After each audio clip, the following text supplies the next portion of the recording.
This afternoon, I'm going to tell you a story. An incredible story.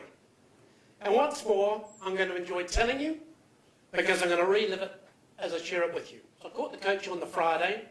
I went across to Paris. And when I saw Paris, like I'm sure a lot of you have seen it for the first time, I was blown away by that city. In fact, what I didn't know at the time was the start of a love affair between me and Europe. Now, the reason I tell that story, I've been back and reminisced a couple of times.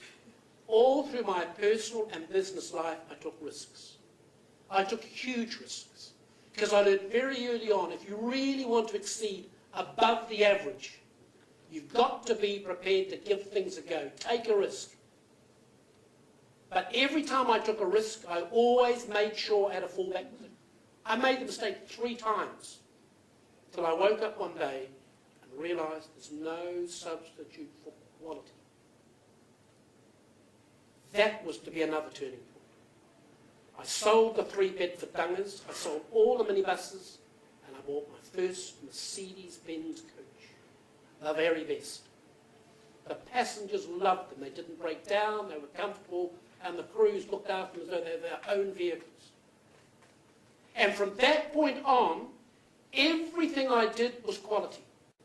We opened the resort, and the first year, we had an average year-round occupancy of 90%. It is unheard of in the accommodation industry. Why? Because we produced a product that people wanted to buy. If you think of a tour leader and a 54-seater coach, they said we learned leadership, we learned to make decisions, we learned to take responsibility, we learned to have confidence in our own ability to do the job that we've been tasked to do.